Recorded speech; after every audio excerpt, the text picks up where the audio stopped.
Hello, my bomb blowers and module masters, and today I am here with another Keep Talking and Nobody Explodes modded module tutorial, and today I am here with the Cornflower button. The Cornflower button was submitted for the second Keep Talking and Nobody Explodes modded jam under the theme of unusual interaction.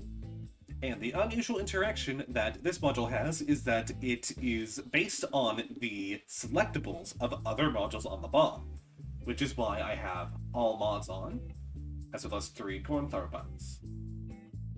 Let's go ahead and run a bomb. Cornflower button does not need any edge work, so as soon as we get our bomb, we can go ahead and get started.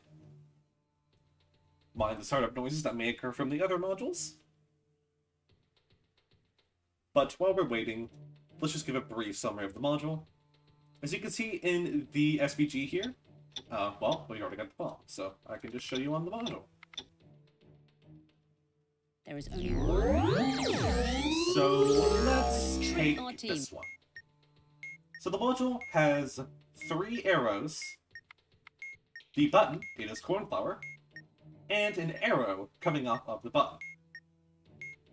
So the goal of the module is to get all of the arrows pointing up.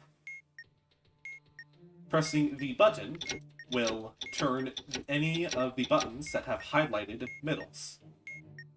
In order to change the arrows that are highlighted, what you have to do is hover over the selectable that the large arrow points at, and then deselect the module.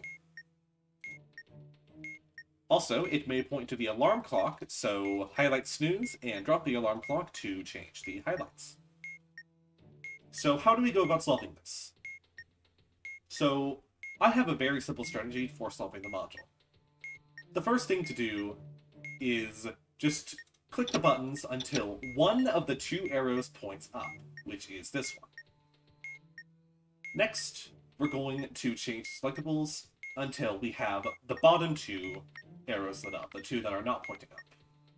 So the arrow is pointing up, which it looks like it's pointing towards the 9 button on catchphrase. So let's go highlight it, then deselect, and that was correct. And now the bottom 2 buttons are highlighted. So now, because the number of ways that these arrows can point are code prime, this can point in 3 directions, this can point in 5, and this can point in 7, we can simply mash the button, and the module will solve. So let's do that! Wasn't that fun? Let's do the other 2 modules on the bomb.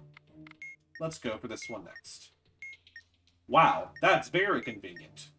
The arrow that we don't have selected is already up, so we can just go ahead and mash the button until it solves. Now we actually have to move the cursor, so let's make one of the buttons go up. Let's do this one so we don't have to mash as much. The arrow points up, so it is probably looking at the C button on Brown Cipher here, which is correct. And it has not highlighted only these 2, which are not pointing up, so now we need to do another switch.